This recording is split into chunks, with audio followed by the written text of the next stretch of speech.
Hello दोस्तों, आज की हमारी कहानी है एक बहू ऐसी भी शिक्षाप्रद कहानी। कहानी का आनंद लेने के लिए कहानी को बिना स्किप किए हुए पूरा सुने। माँ जी, ये 5,000 रुपये आप अपने पास रखिए। यह बोलते हुए बहू ने सास को 5,000 रुपये दिए और बहू अपने ऑफिस के लिए निकल गई।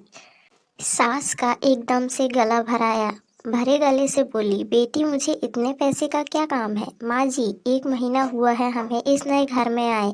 मैं रोज़ देख रही हूँ आपको कितनी चीज़ों के लिए पैसे लगते हैं। आप सब्जी लेती हो, फल लेती हो, काम वाली भी कभी कभी आपसे पैसे मांगती है।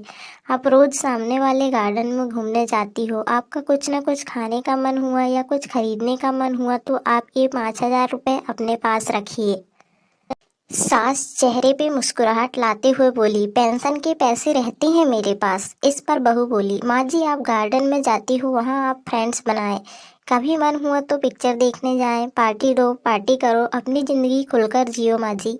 इन्होंने मुझे बताया कि आपने बहुत मुश्किलें उठाते हुए इस घर को संभाला है। बड़े भैया अपने घर में खुश है, दीदी अपने ससुराल में खुश है, हम भी खुश हैं। अब आप भी किसी की कोई भी चिंता किए बगैर खुश रहे, सिर्फ अपने लिए जियो, जो आपके मन में आए वो करो। मैं जानती हूँ आपने अपनी कितनी मुश्किलें उठाई है इस परिवार को संभालने के लिए। इस घर को बनाने में आपकी कई इच्छाओं का गला घोटा गया है। बस जो हुआ सो हुआ, अब आप सिर्फ और सिर्फ खुद के लिए जियो।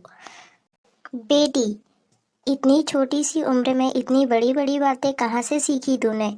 माँ जी, जब मैं 12 साल की थी तब एक दिन मेरी दादी बुआ के यहाँ जा रही थी। मेरी माँ ने दादी को 500 रुपये उनके हाथ पर रखे और बोली, वहाँ बच्चों को बाहर ले जाना, नानी की तरफ से कुछ खाने पीने पे खर्च करना, खिलौने लेकर देना।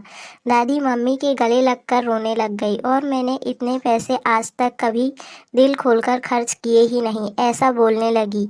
तब से मम्मी और दादी का व्यवहार आपस में अच्छी सहेलियों जैसा था। माँ जी, मुझे ये पता लगा है कि इस परिवार को संभालने के लिए आपको अपनी जॉब भी छोड़नी पड़ी। कितना बुरा लगा होगा आपको, कितनी इच्छाओं महत्वाकांक्षाओं का दम घुटना पड़ा होगा। इसके बाद हर छोटी बड़ी बात के लिए आपको पति के सामने हाथ फैलाना पड़ा होगा।